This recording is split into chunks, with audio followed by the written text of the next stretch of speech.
This is a BM Show special presentation. I'm Rutger Hauer, welcoming you to this BM Show special presentation of Ghost in the Shell, the anime that redefines cyberpunk and the questions we ask about being human. Laugh out loud, it's the place to be, where geeky minds meet so naturally. From pixel legends to blockbuster heart, dive right in, let's set this vibe apart. Well, we are now on episode 3 of 6 of the anime run. And Barrett and Matt are back with us. And let's kind of see what we thought about this one. For this time, we are talking about the classic Ghost in the Shell. So, Ben? Ghost in the Shell is a 1995 Japanese animated science fiction film directed by Mamoru Oshii, based on the manga by Matsuma Shiro. Produced by Production IG, the film is widely regarded as a landmark in cyberpunk cinema, blending psychological inquiry with futuristic action. Set in the mid-21st century, it explores a world where cybernetic, augmented, and artificial intelligence are deeply integrated into everyday life.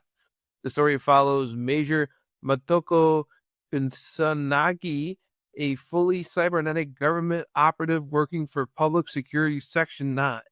Alongside her partner, Batua, she investigates a mysterious hacker known as Puppet Master, whose crimes challenge the boundary between human consciousness and artificial life. As the investigation unfolds, Kasuji begins to question her own identity, the nature of the soul or ghost, and what it means to be alive in a mechanized body. Okay, so now I just have an announcement to make really quick. Okay? On the very first one that we did, GoGo 13, Barrett mentioned Akira. And then the next one we were doing was Akira. When we did Akira, Matt mentioned Ghost in the Shell. Next one we're doing is Ghost in the Shell. And I'm going to say this. If anybody mentions the next one that we're doing, so help me, I am going to scream so loud into the microphone because I want to have at least one be a surprise. Well, you don't have to call it out when somebody gets it right, dude. Oh, I know, but it's kind of like, oh my gosh, I can't believe you just mentioned what I'm going to be mentioning at the end. We had like 1,000 friends on Facebook, and they just start anonymously talking about one of their friends, and their person's the first one in the comments saying, "I can't believe you told people that about me." It's like, no one knew it was about you. I'm going to Google every single anime that you might possibly mention and try to work those words into everything I say tonight. Well, if you do manage to do this one, I'll actually be pretty impressed. So I'm just going to leave it at that. So anyway, with that, my announcement is done. Now the mic passes to Barrett. Okay, so I was actually only planning to reference one, and it's another one that we've already covered. And that was the only thing that I was going to compare this to. That's fine. That's the only other anime that I was going to compare it to. Okay. Which will be Akira. Mm-hmm. And so my thought on Ghost in the Ship, the original, right? Because I have seen the sequel and I've seen some of the series and whatnot. So not considering any of that, just this original self-contained film. I feel like I like a lot of the things that it has to say. Like there's a lot of interesting ideas. There's a lot of themes, a lot of things that the creators wanted to explore. I don't feel like it was necessarily like they said all the things that they wanted to say in the most coherent, concise way. And so I feel like this kind of, like a lot of movies of this era, it falls into like a lot of familiar traps. And one of those is where they run out of money. And so to save money, they try to blow through a lot of the plot in giant exposition dumps. And for whatever reason, anime of like the 80s and 90s would often have his exposition jumps be like in some kind of boardroom meeting. You know, like in this film, they had a bunch of scenes where there's like a bunch of like government people or who knows, some kind of mucky mucks and they're in a room and they're shouting at each other. And Akira also had scenes like that, right? With a bunch of politicians in a boardroom talking about this or that. But the problem is it's like super hard to follow, super fast dialogue. There's no context for it because you don't know like who these people are. You don't know what their role is. You don't know what factions they represent and stuff. So they're just like going boom, boom, boom, boom, dropping all these things. And you're like, wait, what is going on? Who's who? What faction's this? What are they doing? Who's fighting who? Like, it's all very confusing. And I get why they do it, right? Because it's the easy way to save money. Yeah. But it also just, it makes a lot of things more confusing than they need to be. Like, I don't think I even, as a Japanese speaker, knew what this film was the first time I watched it. Like, I had to watch it a few times before I figured out what was going on. Yeah. And so it's a rough watch. It's a rough watch, especially for first watch, for a lot of people, I would imagine. Now, overall, do I like it? Yeah, I like it because I feel like this is a niche film. And for most people, it's just not going to be accessible enough because of these kinds of problems. You know, it's difficult to follow the plot. It's hard to keep up with all the exposition and all of this. And it's very like overly complicated plot of like multiple factions and infighting, government intrigue, you know. But I think the target demographic for it because I like a lot of the interesting, weird little things. Like I actually watched the other day, and if you guys are interested, I'll send you the link. There's a really cool documentary, a short documentary on YouTube about the soundtrack for this movie and exactly how they made it and why they made it. And it's this cool thing where they actually took a lot of the themes that they're trying to explore and wove that into the music, the creation of the music itself. And so, like, as an example, the main, like, kind of intro theme that sounds super weird is a combination of a 2,000-year-old Japanese traditional music style and a 2,000-year-old, roughly, traditional Bulgarian music style. And they smushed these two completely different styles together, but kind of made it work in a funky way. And I feel like, well, I don't feel, but also read an interview with the sound director. And he did that on purpose because he felt like that evoked the sense of here, where you try to take these different things and shove them together and try to make it work. You know, you got like machine and like human brains and minds, you know, putting together in cyborgs and trying to make it work. But you get sort of a funky combination of man and machine. And so that's why he made the soundtrack like that. And I love that stuff. That tickles me. Do me a favor, Derek. Here, send me the link to that, and what we can do is we'll throw that in the description for when this goes up. Okay, yeah. Yeah, we'll do. Thanks. Yeah. So anyway, like, I feel like, so for me, it's great because I don't mind putting in the extra effort to try to dig into it, to try to like make sense of some of the stuff and to understand and to really explore those themes. Like this movie's been a great jumping off point for me. You know, I took certain things in it and then they kind of pushed me to go and research and read more about this and that. And, but I just don't know that most people are going to do that. I feel like most people would just get lost and be like, well, the action scenes were kind of cool. The fight with the robot at the end, the mech thing was kind of cool or whatever, but they just kind of otherwise be like, whatever. Yeah. Yeah. Exactly. So overall, would you say thumbs up or thumbs down? For me, or would I recommend it to someone else? In general, yeah. If you're recommending somebody else. Oh, definitely would not recommend. Absolutely would not. I would recommend Akira because even though we talked about it, it had some similar kind of plot issues. Sometimes it would slow down. And, you know, I feel like overall, Akira is more accessible. There's enough action stuff like, you know, boom, boom, boom, boom, action scene, that even if you're kind of like a little confused, at least, you know, with Akira, you could kind of be like, oh my gosh, spectacle. Right? Whereas this one, you have to sit and think with it. And I just don't feel most people are into that. Yeah. Yeah. Which is sad, but, you know, just the impression I've got. Yeah. All right, Ben. Okay. Can you hear me?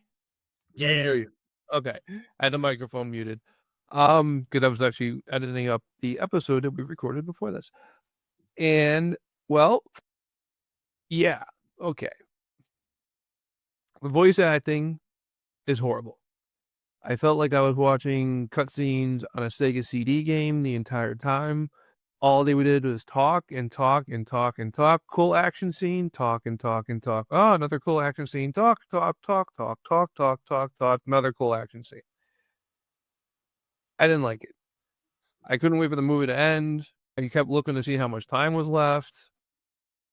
I kept wondering what the hell everything was going on. I was lost the entire time. So basically what Barrett was just mentioning.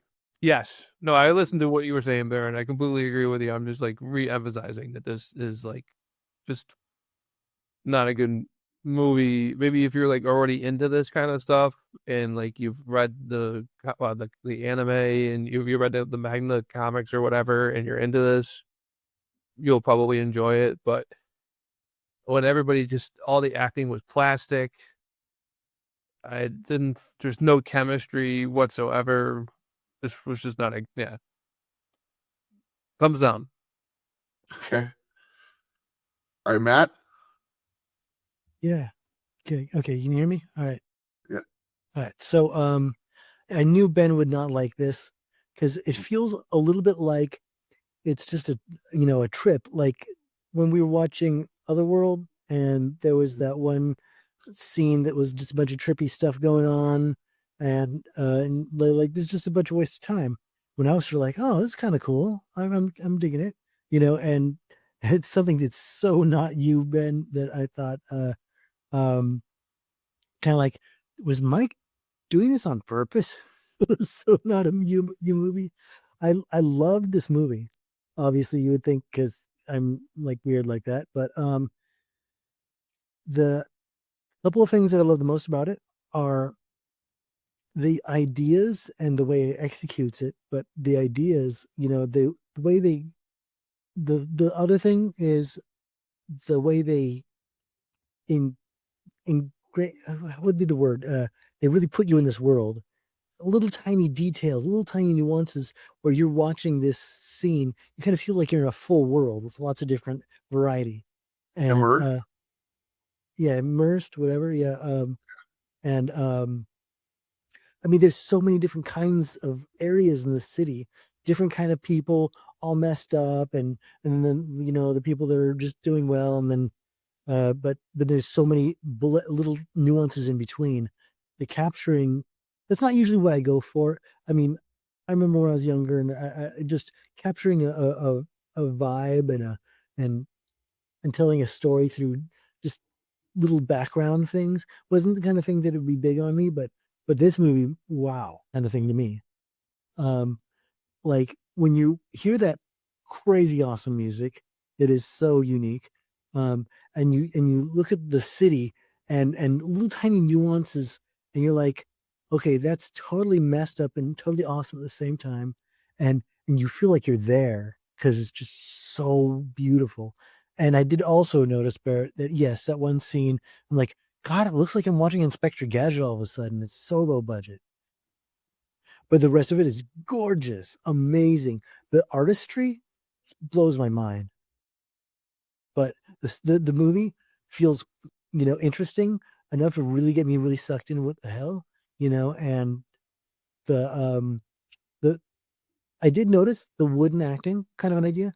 And I think it's done subtly in a way that these are people that are actually in robot bodies, and usually people take that kind of a thing, something that's 3D animated, and they want to make it extra live, and they'll just make it absurd over the top. And this one, they went extremely subtle in a way that I would believe it. So you're telling me that you think that this was a choice by the actors and or the director to play to play every voice character in the most boring, unattached way possible.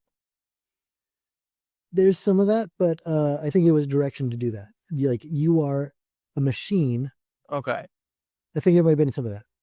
There's also like that anime back then was voice acting wasn't known to be good in general. Also, did you it's guys? Oh, go ahead. No, go ahead, Brett. Did you guys listen to a dub or the original Japanese dialogue? The dog. I'm going to be getting to that one. I've never listened to the dub. I don't know what it's like. I've only listened to the I Japanese. think I remember the Japanese being better because I used to always watch all my stuff in subtitles. Now, something I was gonna mention is like I kind of almost wish I watched the Japanese version with subtitles because, but then again, what with everything Barrett said, I probably would have hated it even more because now I got to really pay attention to it.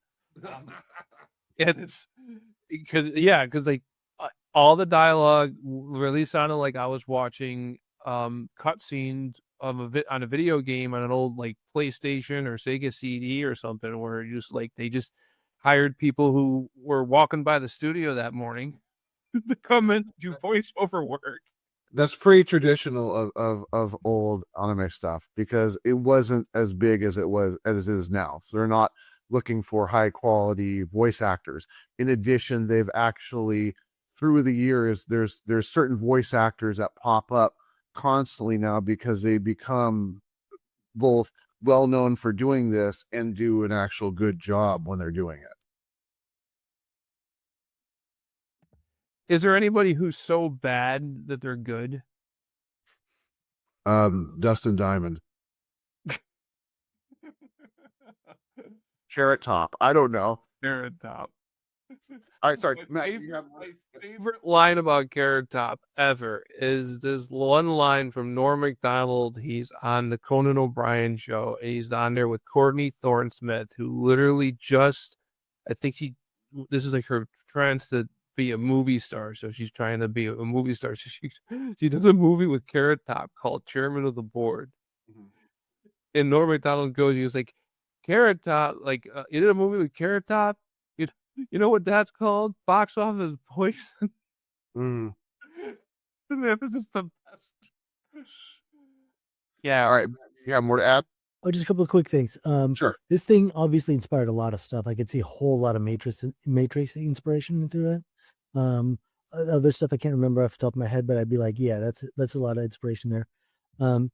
Let's see. One of the other things is the fact that all this technology, it feels like they kind of nailed the way the direction things are actually going right now.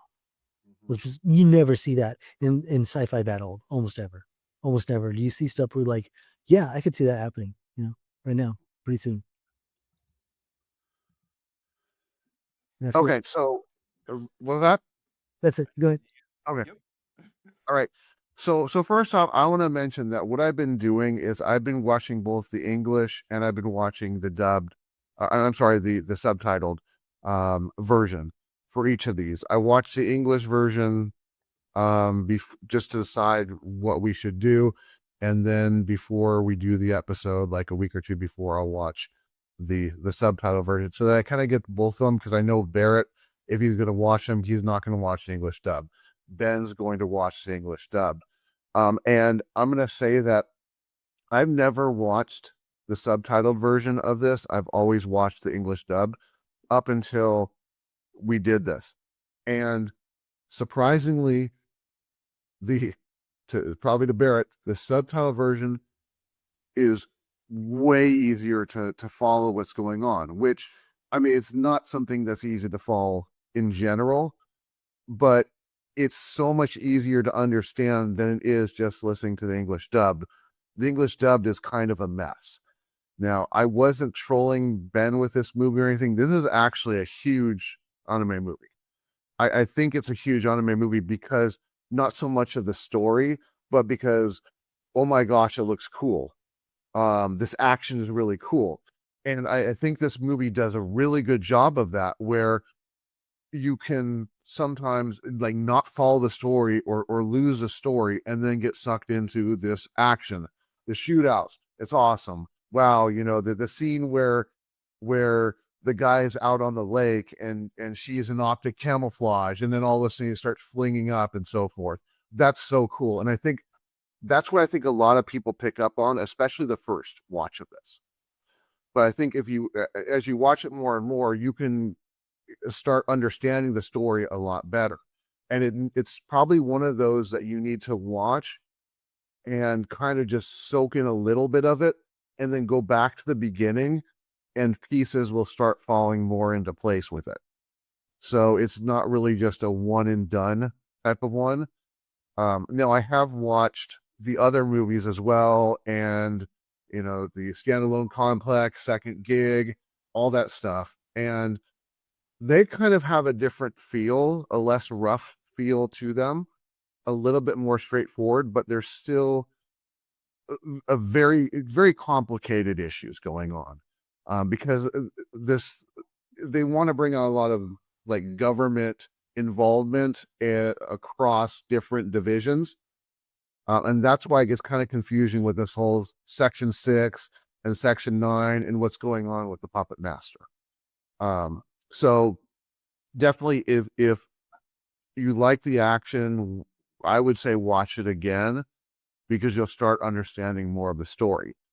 I do agree with what Matt said, and that was something I was to bring up, that it does feel like things that are starting to evolve today. And it did that very well. And this movie is actually one of the reasons why, in general, things like AI freak me out and I don't like them, is because of what I'm seeing in this movie. And ironically, my favorite Section 9 member is Togasa, which is the one who has the least amount of augmentations, mainly because of him being the least augmented. So that's kind of a big deal to me. So, yes, would I recommend this? Do I like this? I do. I just think it's a very difficult watch. And if you're not going to go into it knowing it's a very difficult watch, then just turn your brain off and just try to enjoy the action. So that's my feelings on it. It's so not a difficult watch to me. I had to stop myself from watching it in one go on exercising. I want to go and watch the other stuff again. All like, are you talking about the movie, or are you talking about like the TV series? All of it, yeah. Okay, that can be arranged, Matt. Actually, I think I have it all on DVD. Oh, you do? You have like all the Standalone Complex? Yeah, pretty sure I do. Okay, well then there you go. So overall, it sounds like this one's kind of split. So, which is not bad. So for next time, you guys ready for next time? Okay. All right. So next time you actually do get to turn your brains off for this one. And let me tell you, if you thought Akira was weird, you ain't seen nothing yet.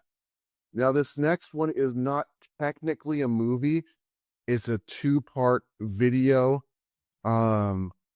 show, I guess you can say, but they work together as a movie. This is going to be our second longest one, or it could be our shortest, depending on how you watch it, because technically you could get away with just watching the first. But I highly recommend watching both of them, because the first is kind of like the appetizer or the origin. The second one is where the action really kind of ramps up. And I want to point out, and Matt's probably going to key in, know what it is when I say this part. I want to point out, Ben, this is no way similar to Hellboy, because Hellboy is such an original idea that this is in no relation to it at all. So with that, what's that? Are you being sarcastic? I am being so sarcastic. Next week, we're watching this one right here, or next time, you would say, Devilman. Or David Ruman.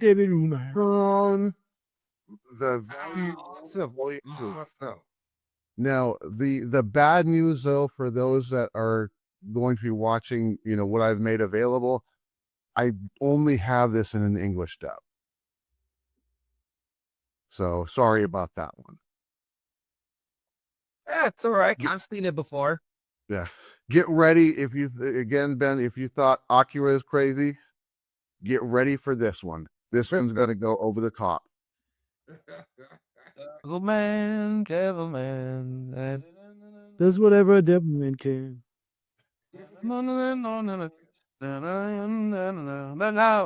Here goes the Devilman. Do you like this one, Mike? We will talk about that next time. Okay.